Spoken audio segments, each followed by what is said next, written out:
Let me start, Excellency Ambassador, to stand with you 31 years later to commemorate the genocide. And all of us who are present here must note the clarion call. It is remember, unite, and renew. And when we talk about African solutions to African problems in the context of the genocide in Rwanda in 1994, we must always remind ourselves that the so-called international institutions were created without Africa. Number two, when we make certain statements, some of which I will make, the apologists for genocide and other inhuman activities are always quick to remind Africans that that is history and it is in the past. It is not.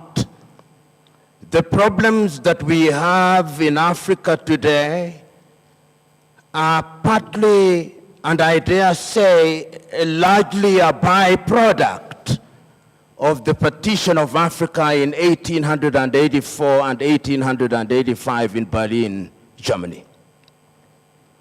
And I want to remind us that when the United Nations Charter came into force in 1945 in San Francisco, Africans were not there.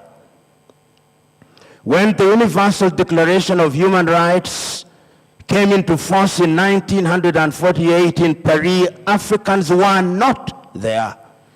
And that is why you see the architecture of the so-called international instruments are insensitive to African problems. And I dare say that we must always be reminded that classical colonialism may have died, but neocolonialism is alive and well. It manifests itself in different institutions which are post-colonial. For the British countries, it manifests itself in an organization called the Commonwealth, whose head will always be the British monarch. For former French colonies, it manifests itself in an organization called La Francophonie, based in Paris. For the former Portuguese colonies, it manifests itself in the community of Portuguese-speaking countries. These are uncomfortable truths which the colonialists never want to hear, but we must remind them at all times. That is why when you go to the UN, you will find that all African countries can vote all they want, but it takes a veto vote from France to neutralize all that. A veto vote from the UK to neutralize all that. Until the day that we wake up to that reality, we are going nowhere.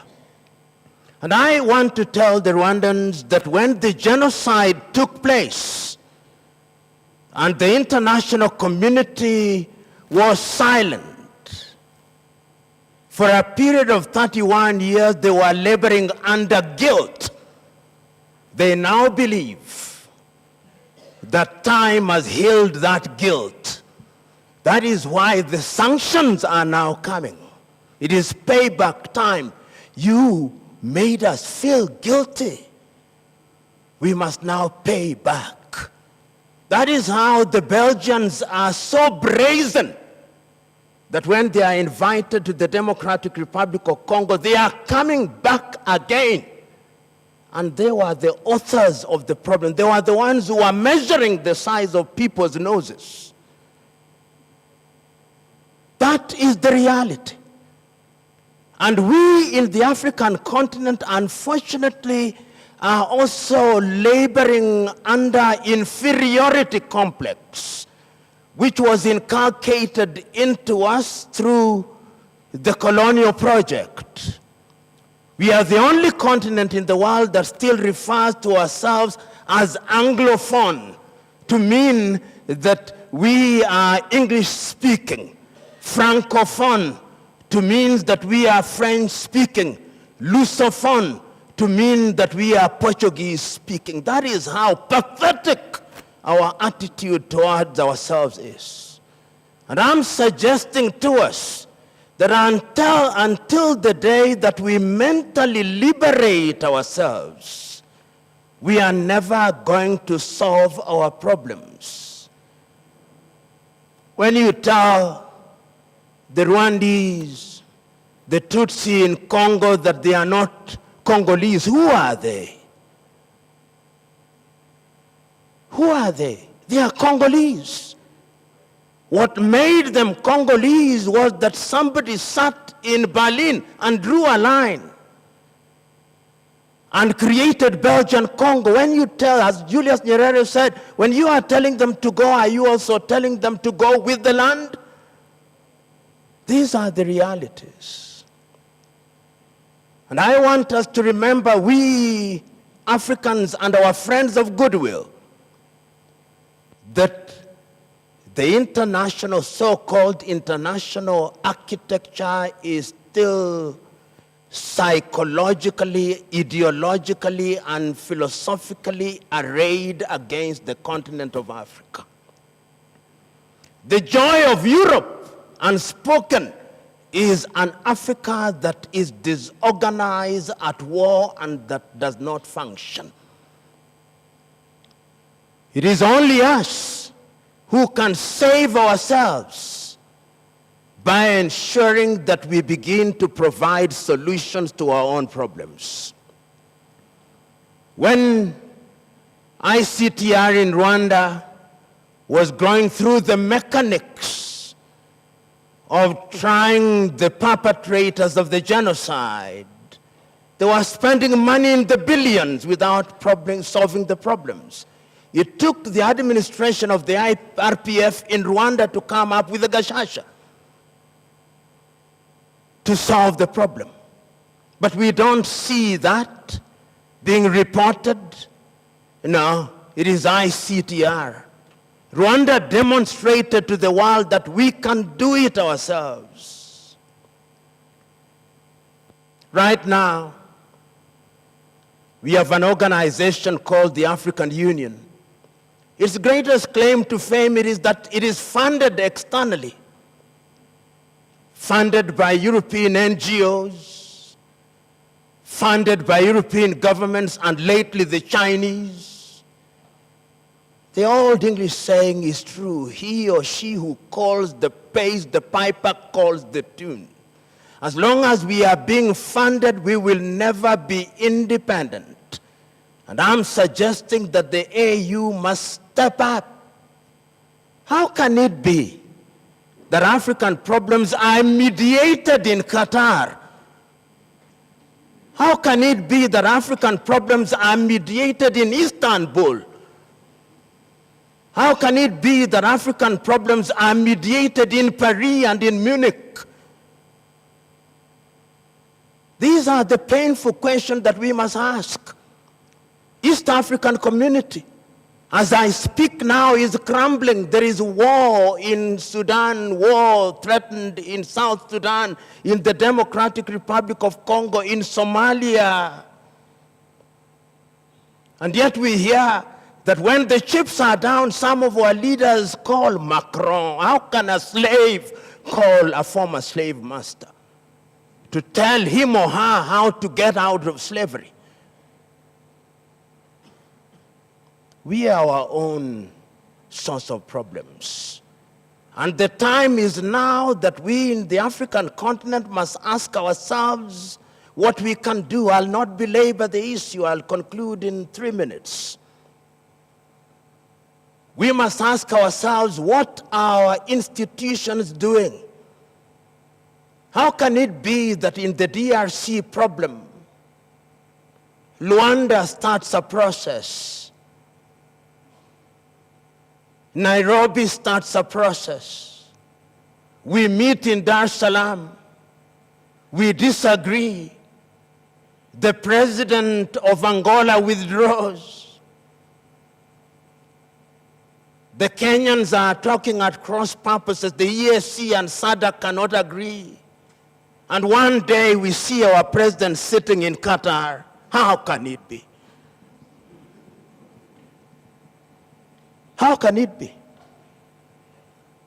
How can it be that the chairman of the AUC, what he does is to issue some sterile pro forma statements and does not send a serious mission into the heart of Kinshasa? How can it be that nobody is condemning the invitation of Belgium, a former colonizer, to come and kill Africans again after King Leopold of the Belgians killed 15 million? How can it be?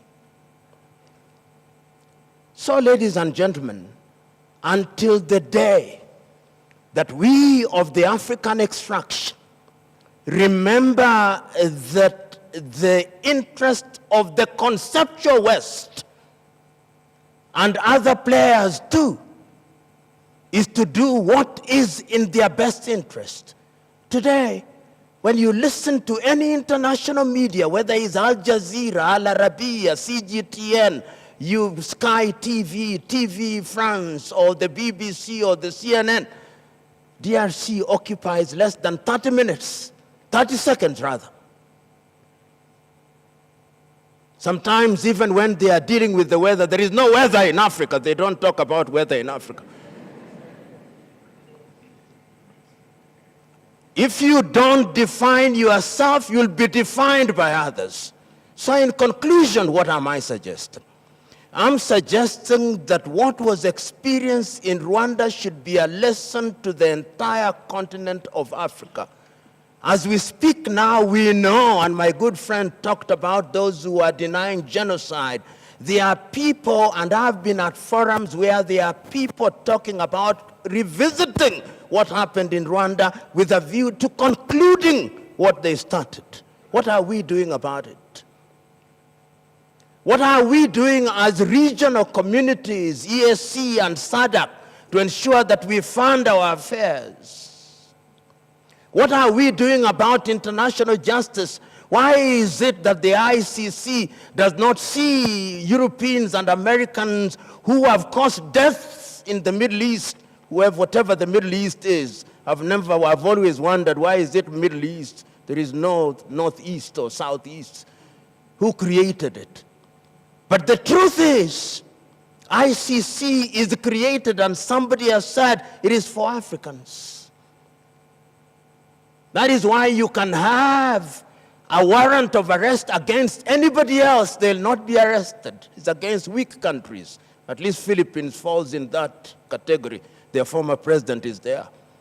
Can't we have an African body that is functional? There is one in Arusha, but is weak, and Morocco has just withdrawn from it. What are we doing about it? In the area of justice, we must go in the direction of solving our problems.